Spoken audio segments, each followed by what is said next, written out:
deuxième numéro de ce quad 9 manga. Donc qu'est-ce qui vient d'arriver comme nouveauté en ce milieu de semaine? Plein de choses comme d'habitude en manga, et notamment beaucoup de Kurokawa. On commence tout de suite avec My Home Hero, le tome 16, une série qui est vraiment incroyable, énorme coup de cœur pour ma part. Sur le début de la série, je suis pas encore à jour, il faut que je continue. Une série qui avait été recommandée à son lancement par Maxime Chatham, un gros romancier de thriller. My Home Hero, ça raconte tout simplement l'histoire d'un homme qui est un peu le monsieur lambda, qui a sa petite femme, sa fille qui vient un peu de quitter son lit, et qui se retrouve, sa fille est en train de, en fait, de sortir avec un yakuza, et s'éloigne petit à petit de son père, et lorsque son père en fait déjeune une fois avec elle, il se rend compte que elle n'est pas heureuse, et surtout elle a sur son corps des marques, elle essaye de dissimuler, des bleus en fait, des marques de violence, et du coup son père va essayer d'aller discuter avec ce yakuza pour le convaincre de quitter sa fille, et en fait un drame va se passer, c'est qu'il va malencontreusement tuer le yakuza.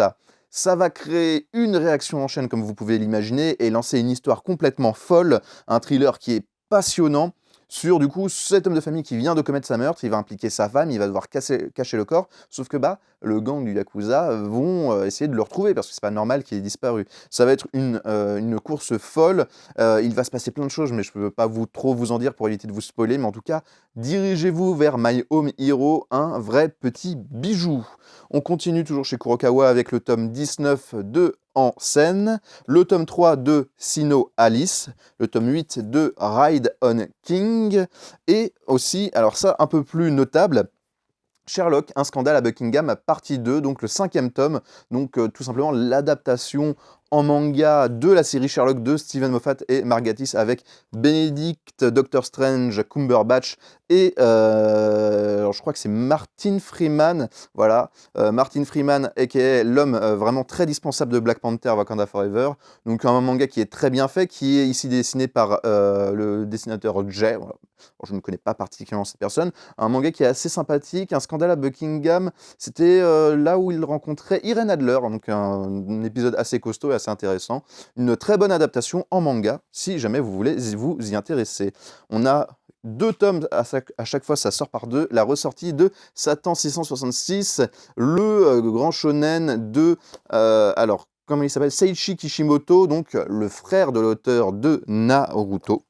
Vous avez aussi le tome 3 de Call of the Night, quelque chose qui était très attendu, on le sait, il y a une bonne fanbase, le tome 17 de Hippo saison 6. Hippo toujours aussi efficace, toujours manga passionnant sur la boxe.